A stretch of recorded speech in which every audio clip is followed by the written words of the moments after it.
Hi, everyone. Welcome back to Bufnagle the podcast, where we explore entertaining and enlightening discussions of the adventure of life and all things good. From science and technology to history and philosophy to leadership and success. We hope to give you a better understanding of the world and skills for everyone to pursue their own adventure.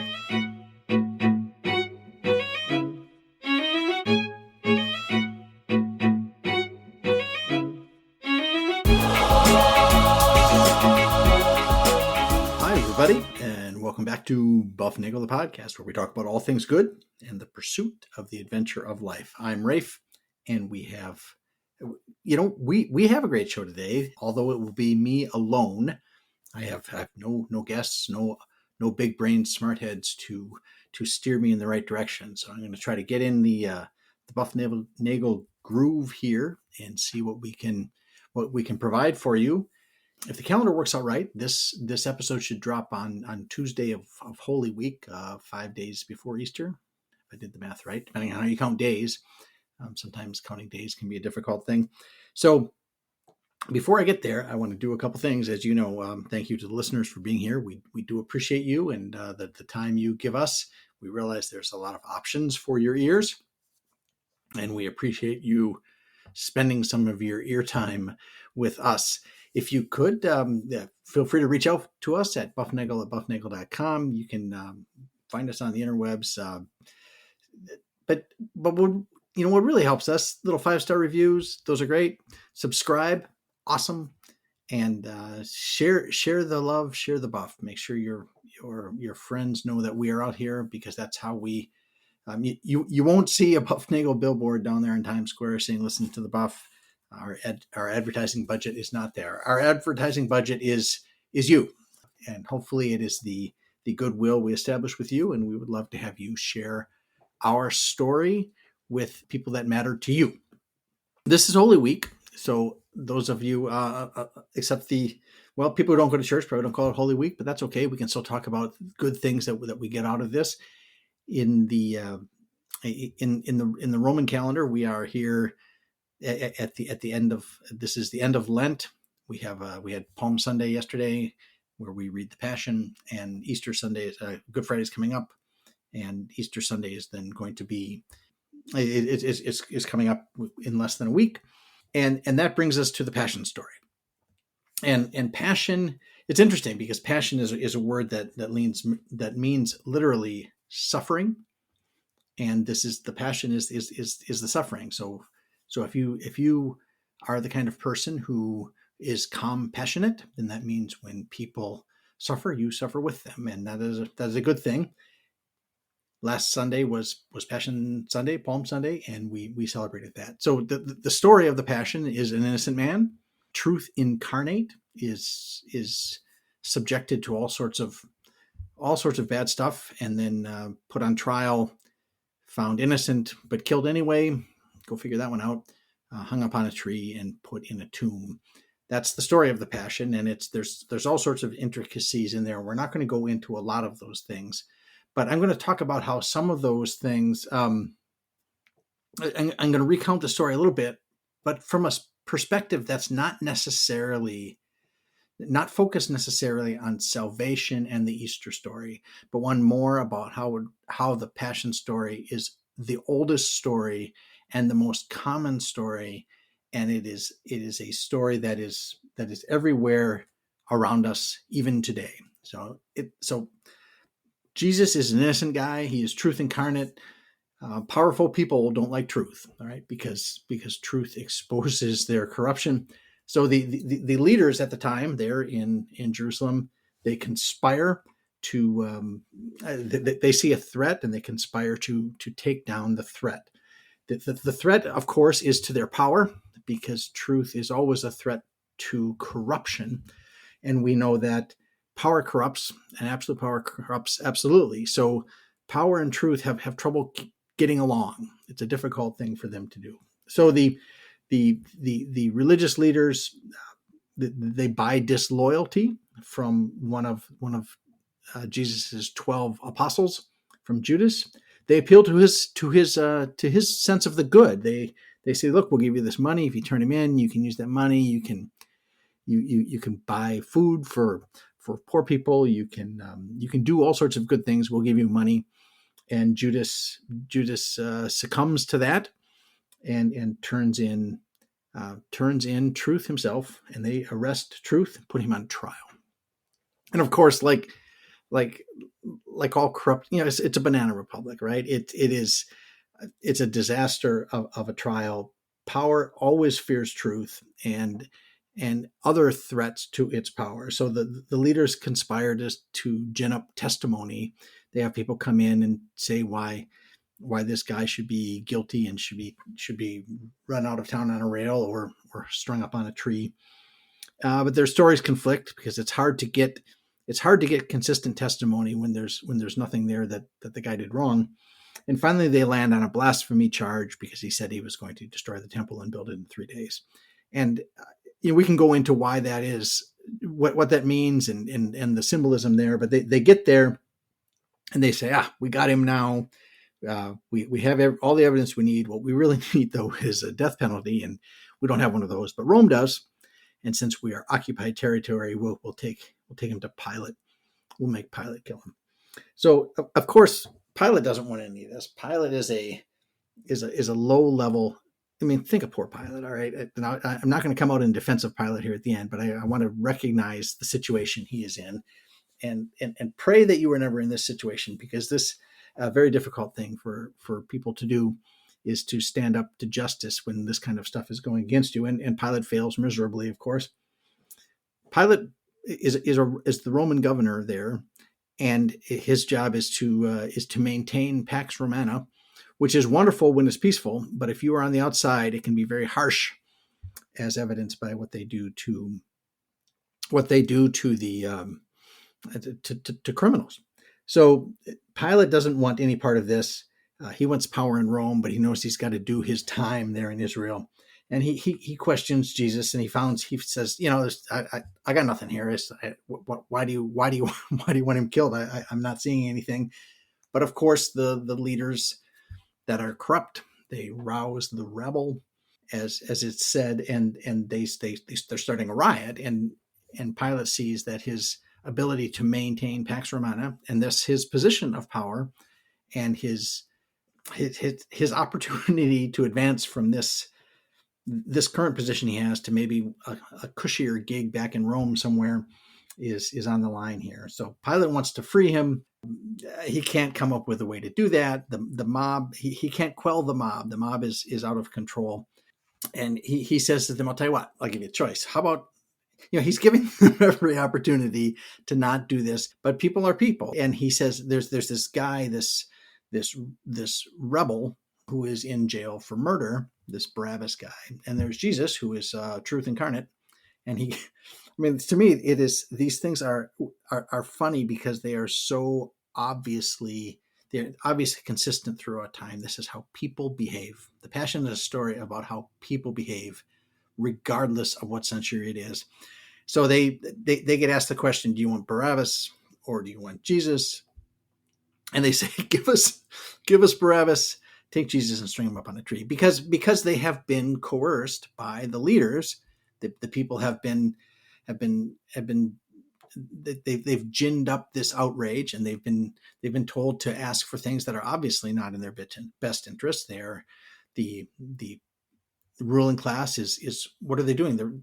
They're encouraging the release of dangerous people into the society, and the destruction of the author of the universe. So it's not a good decision, but they make it anyway. And eventually Pilate just says, I'm done. I can't do this anymore. And he was like, it's not on me. And he does the thing. He says, I'm going to wash my hands, and it's not on me. And you know what, Pilate? It's on you, dude. He condemns innocence. He condemns truth. He tries to wash his hands, but of course that just puts more blood on his hands, right? And the issue is he's a coward because he won't do what is right. He will sacrifice an innocent man. He will sacrifice an innocent man to maintain the peace. And you can't do that. That's an evil, and you cannot do evil even if good, peace will result. So He doesn't stand for justice, and we've talked about 4 cardinal virtues there, and there's a big one. Pilate, if you are a governor, justice is your middle name, and this is he kind of fails the test here. And what does he want? Right? He wants his power, and the way to maintain his power is to maintain peace. He tries to maintain peace at any cost, and what he does is he condemns an innocent man. So truth is killed, and powerful people retain their power, and that's the passion. There it is. But we know the rest of the story. I talked a little bit about this last year at Easter time, is that we now have a different perspective, and we say Easter changes everything. And the lesson, at least from the salvation point of view, the lesson is Easter, and that's a whole podcast in itself, not an episode. That's a whole thing to think about in itself. But this is interesting, is that truth has this funny, nasty habit of always coming back. And if Jesus is truth incarnate, he will come back. The truth will come out, they say, and truth cannot be kept silent.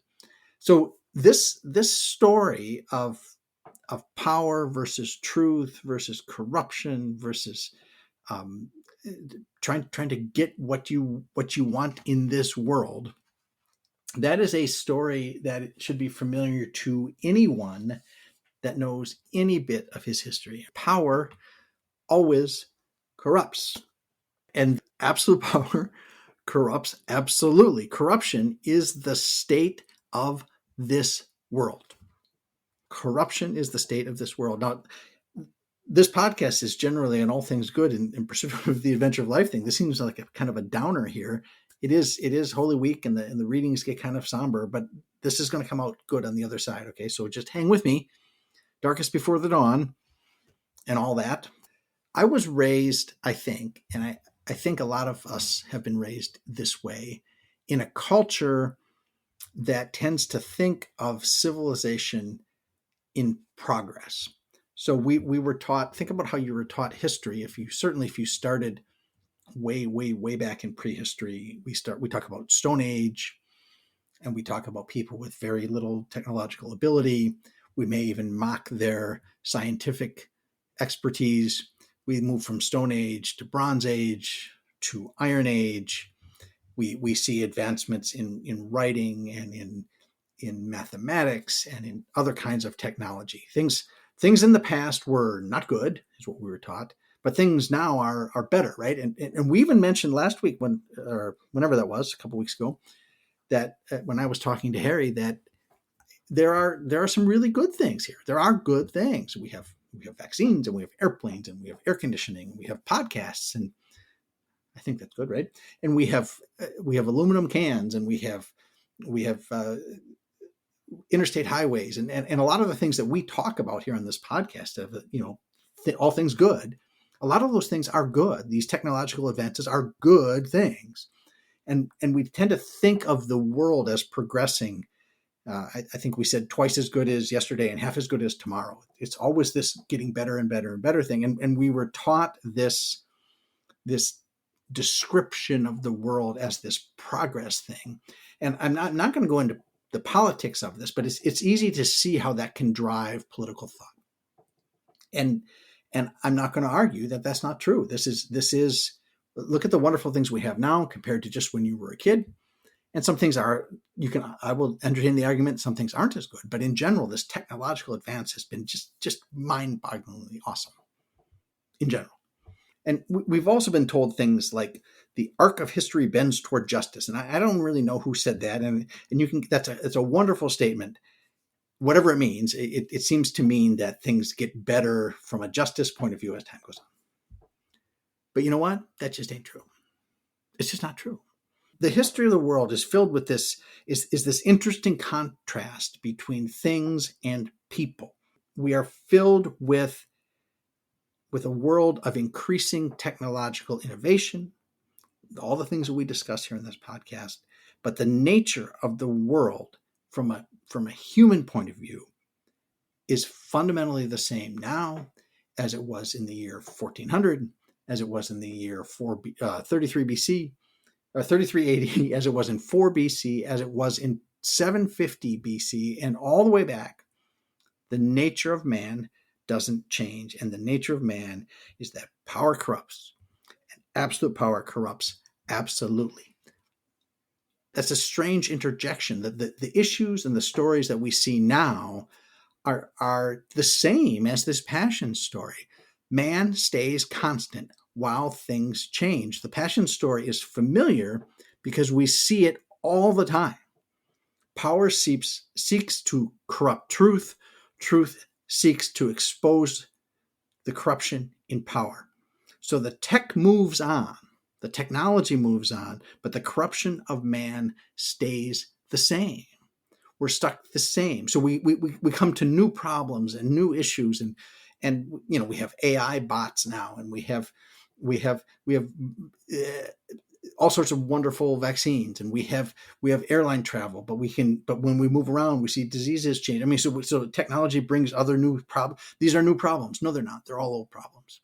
All the problems are old problems, and they all come from this fundamental issue that man is this fallen being here on this planet, and it's all about power and corruption. C.S. Lewis wrote that we are in enemy-occupied territory, and that Christianity is the story of how the rightful king has landed. You may say he has landed in disguise, and he is calling all of us to take part in a great campaign of sabotage. We live in a fallen world, and the tech is great and it makes things wonderful, but it doesn't change the nature of man. The problems are old. The solutions are old. The solutions are that we need to live the virtues. We need to be courageous. We need to be prudent. We need to practice justice, and we need to be temperate.